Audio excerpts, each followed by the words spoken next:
An féidir libh sé aon uair leis ceola chasa.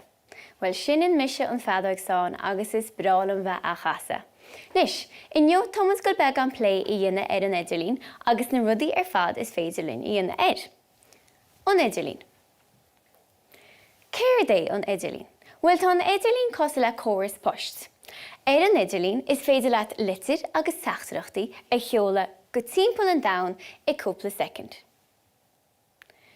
Is féidir linn nasca leis an Idirlín go leor bailí difriúil. Is féidir linn dhéana tíos an telefís, an riomhare, an tablet, an fónpóca agus an riomhare glún. Céir de dhéanann muid an Idirlín? Well, is féidir linn go leor rudaí difriúla a dhéanamh an Idirlín. Is féidir linn Sóisialú lenar go cóirde. Bí muid ag gimmert clufií an Idirlín.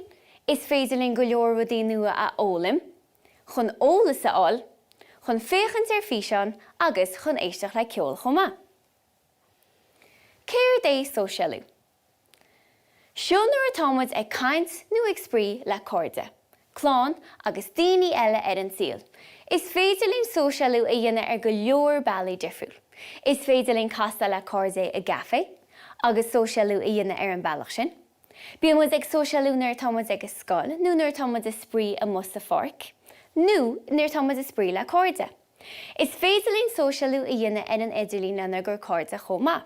Bí muid a gúsáid appanna éagsúla chun an Sóisialú sin a dhéanamh. Sóisialú Líne. Úsáideann muid go leor bailí difriúil chun Sóisialú a dhéanamh Líne. Nús teachtarachtaí a chur riomhast, nó a gúsáid appannaí eile chun an teachtareacht sin a chur. Scoil, bíonn rions rialacha le leanúint agan. Agus nuair atá muid Scoil, catha muid ina cinnte go bhfuil muid a catha go mála cholachana eile. Bíonn ar na bheith measúil, a bheith cordúil agus mócánta a gúnaí leis na daoine thar timpeall orn. Ba chóir na bheith mar seo agus muid a Sóisialú Líne freisin.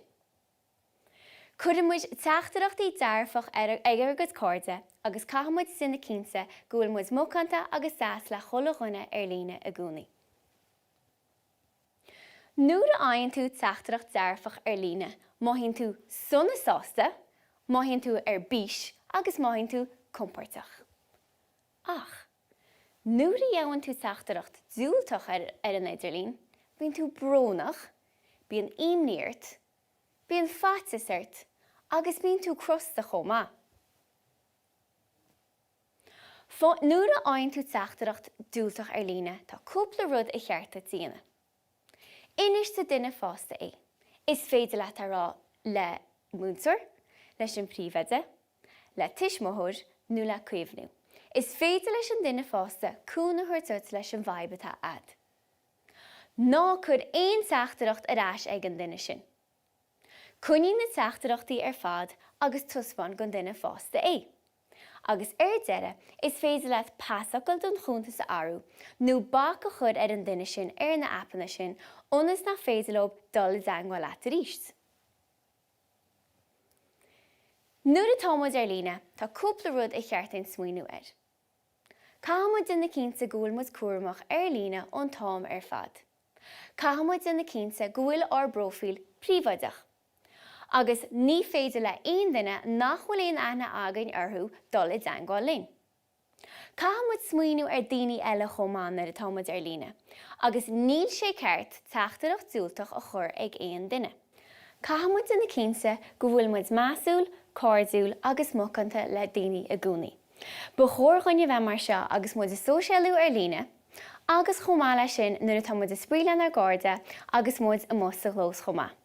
Díon cinnte an chéad eile atá tusta Líne go bhfuil tú mócánta agus cordúil chomá agus go bhfuil tú catha go maith le cholachana Líne.